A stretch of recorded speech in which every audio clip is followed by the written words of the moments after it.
Used to think my wife was exaggerating when she said she'd be judged for our messy house. Then I read the messy room study and had one of those uncomfortable moments. You guys know that men don't listen to women. If you tell a man, probably you're married or you're dating, you tell your boyfriend or your husband something, they'll be like, but let their friend, that is a fellow man, tell them that same thing. They will believe. But if you tell them, they will be like, or you're trying to give them a good suggestion, like, oh, I expect you to do this.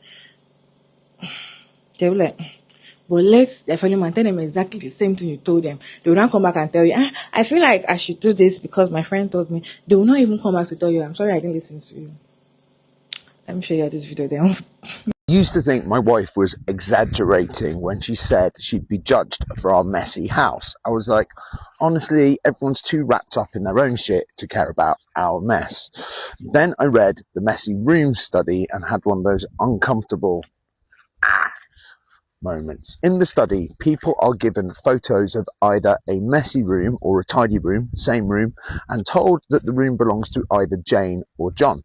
And then they're asked a bunch of questions, and we learn some interesting things. We have different standards for John and Jane. Jane's room is judged as messier, whether it's the messy room or the tidy room, than John's.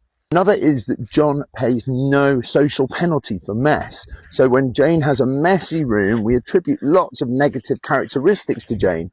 We don't do that to John. So John can be messy, but he's still a legend. And maybe most uncomfortably, when people are asked about whose responsibility it is to keep the room tidy, we can be quite equitable when Jane and John are single or in a couple or have kids. But actually, when they're a couple who have kids who are both working, we suddenly all, men and women, think it's Jane's job to keep the room tidy. Same mess, same workload, different judgment. So when my wife felt anxious, stressed, ashamed, on edge about our house, she wasn't overthinking it. She was accurately reading the social reality that she's living in. I wasn't being judged and she was. And once you see that, it's very hard to unsee it. I've told you something. She told you something. You are telling us she's exaggerating. Until you went to do your own research, now you're believing your wife. You guys, men don't listen to women. They just feel like anything that comes out of our mouth is rubbish. Let me show you this reaction, then you know what I'm talking about.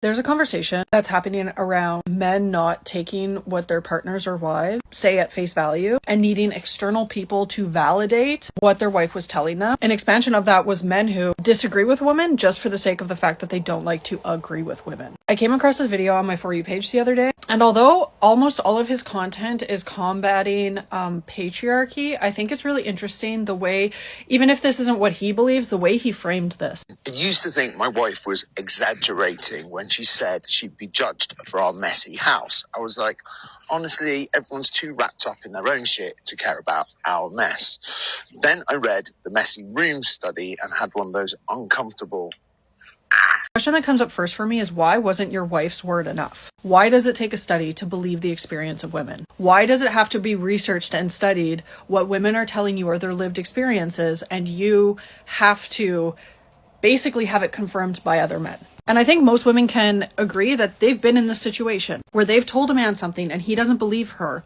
and has to go look it up in order to believe the words coming out of her mouth. This started for me at like 10 years old. I had an uncle who's a very, very, very big misogynist. And I knew he was something before I even knew what the word misogynist was. I just knew that he did not like me, did not believe me. Everything was an argument with him. And my brother's dad used to feed a moose. Okay, a moose. Big ass moose, right? The moose would come up to the house. He had horses.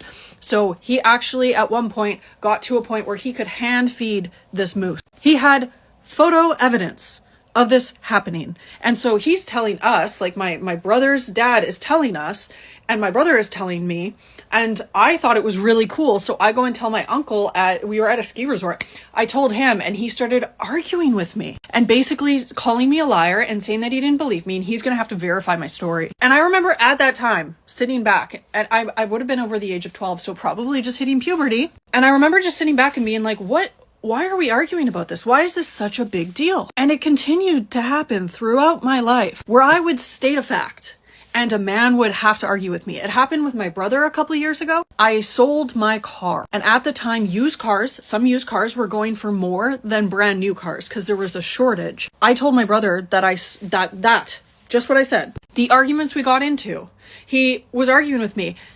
My brother didn't get his full license until he was in his 20s and does not own a car, has not bought a car himself, has never sold a car himself, but got into this big back and forth. And I remember sitting there going like, I'm not 12. I am a fully grown adult who just sold a car. Why is this even up for debate? It happens all of the time in my comment sections too, where men come in and it happened one time with AI, a conversation around AI. And I said that AI inherently has biases because it's programmed by people, specifically more men, but people. And what they do is they scrape data. So they go out and they, scrape all this data in order to train and teach the AI. But in scraping the data, they are scraping biased information because humans made all of the information, right? So for example, you ask an AI about health related questions, it's going to have an inherent bias towards men, against women, because majority of our medical research has been done for men, by men, about men. So it's not going to be this all-knowing thing because it has limits, and that limit is men. Right? The people who programmed it, the data it's scraping, all of that makes it inherently biased. And this man went back and forth. And finally I gave up. And then everyone in the comments was like, the man ended up like arguing the same thing I was arguing. And this happens so frequently, even in relationships. When women are in relationships with men, their partners, there's so many times where they will tell a man something and like this man will argue for the sake of arguing. And it just comes down to, it's that internalized misogyny that they haven't deconstructed. They're just so argumentative for no reason. They want to disagree with you for no reason other than you're a woman. When I was married, we had a covered garage. It wasn't a heated garage, but it was attached to the house. Now, when I started dating my ex, he always wanted you to start the car and sit in it for a minute. And honestly, I grew up in Northwestern Ontario where like, yeah, you might do that if you need to warm things up because it's minus 40 degrees. But at the time we lived in Vancouver and it was always above zero. I was like, there's absolutely no reason I need to do this here. And he was like, no, my dad told me I need to do this, so you need to do this. And it was a point of contention in our relationship for the entire 5.5 years we were together. I literally researched it. I looked up online, I confirmed it. I presented my evidence to him and he goes, nope. And I just remember sitting there going like, this whole thing is just, it's a control tactic, it's a power play, and it's just an irrelevant argument and conversation we're having because you don't want to agree with me. You don't want me to be right. And this happens so often, even when it comes to like movies, TV shows. How often will a guy not want to watch a movie, not want to watch a TV show, but then he'll come home and say, hey, someone said this was a great TV show. And you're sitting there looking at them going like, I told you this 2-3 weeks ago. Now you want to watch it because Joe at work, and it's always a man, never a woman. If a man tells another man something is worth their time, then it's worth their time. But if a woman says it, men not taking what their partners or wives say at face value and needing external. I love this video so much that I had to tell literally everyone around me about it, and I needed to debrief about it, and I needed us to talk about it again and again and again and again. And mind you, I saw this video 2-3 days ago and I've been talking about it since. There was a time that I was talking to my boyfriend about something and he just was not agreeing with me. And I don't know, it was irritating me because it happened a couple of times. And I'm like, I don't know why this particular thing or why it feels like you're always disagreeing with me. And I remember growing up seeing my dad just not agree with my mom on anything. Anything my mom had an opinion on, any advice my mom had, or any like notes on something, my dad would just be like, no. So a great example would be like one time, if for example, my dad would be like, oh, I really like this meat. I wonder if they sell it at this butcher. And my mom would be like, no, they don't sell it here, they sell it at this one. And my dad is like, no, they don't. There's no way they could sell it over there. And my mom's like, no, it's because I bought it there, that I know it, they sold there. My dad would just, absolutely not. Then go to the one that he thinks it's being sold at, get there, and they're like, oh, we don't sell it here, but I know that they sell it at this butcher that my mom had mentioned. And I remember growing up watching this happen in so many different ways and different forms. And I used to get so irritated with my dad because I'm like, why are you just not listening to your wife? Like, what she's saying is true and right. And now we have had to drive to 2 butchers when we could have gone to the correct one in the first place.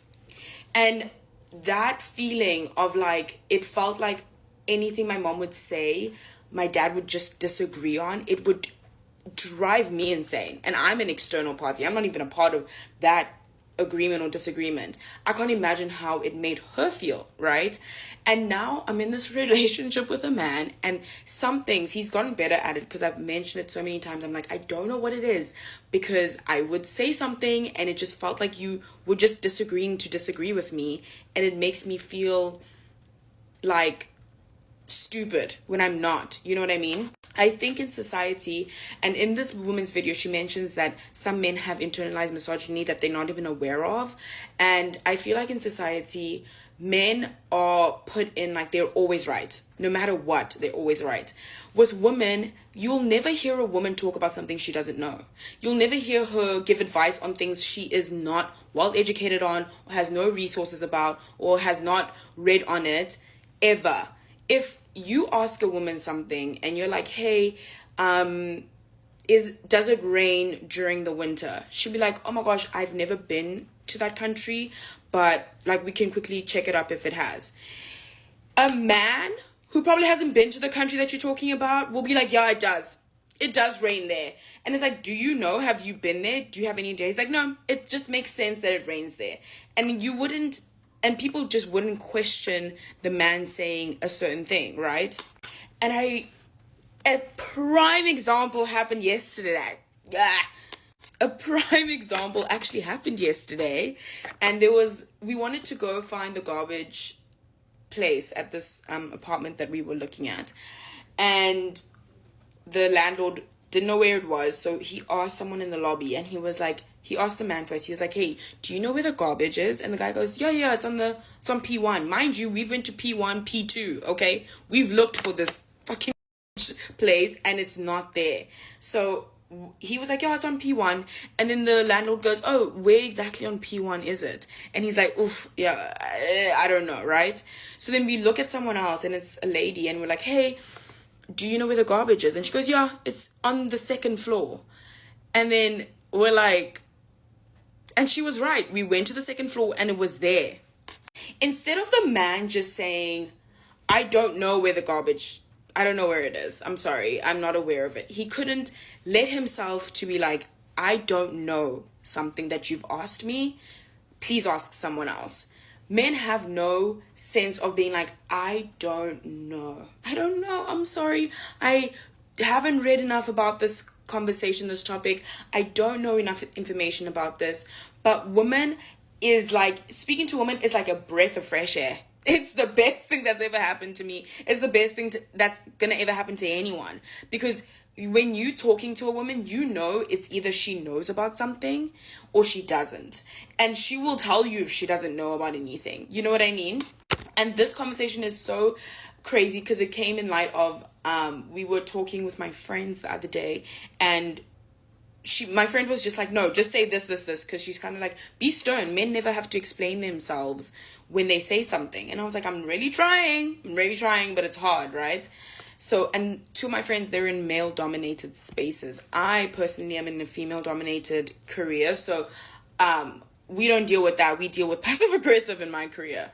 So she was just saying my one friend was saying how when a guy would say something about finance or whatever, and she would be like, oh no, that's not this, it's that.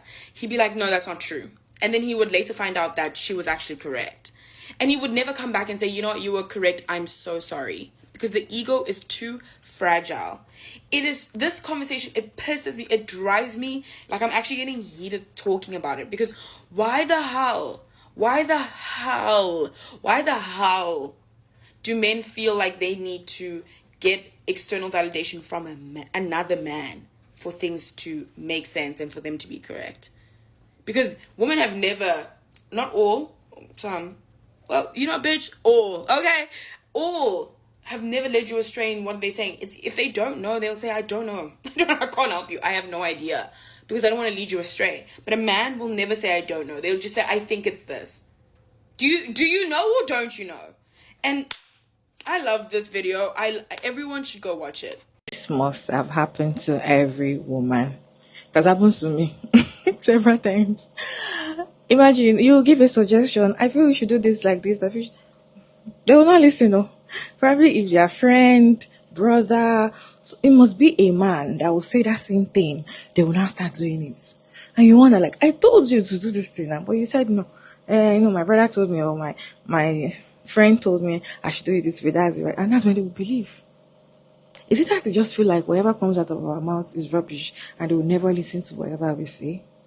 And they do not listen to we women when we tell them something is annoying. Imagine the last creator saying that she has witnessed her mom always telling her dad something and he will not believe until a stranger, and the stranger has to be a man, that will tell him, then he will not do what the wife already told him. The thing is very annoying, and sometimes it's even better for you. In fact, if they ask you for suggestion, don't even talk, because at the end of the day, they will not do what you are telling them. They will listen to their friends or a stranger that is a man. So it's better not to even suggest anything and tell them anything. And it's just so annoying. And to me, I just feel like it's funny when you tell them something and they don't believe it. And at the end of the day, they will not face what you told them later. It's just like, but you should have just go to the butcher that your wife told you to go to. Why were you rolling up and down because you don't want to believe what your wife told you? You guys, what's your take on this video? Let me know your thoughts about this video down in the comment section. Respectfully, as always, Sugar Marian Davis, and thank you all so much for tuning in today's video. I hope you enjoyed this one. Please like and share and subscribe, and I'll see you on my next one, guys. Bye.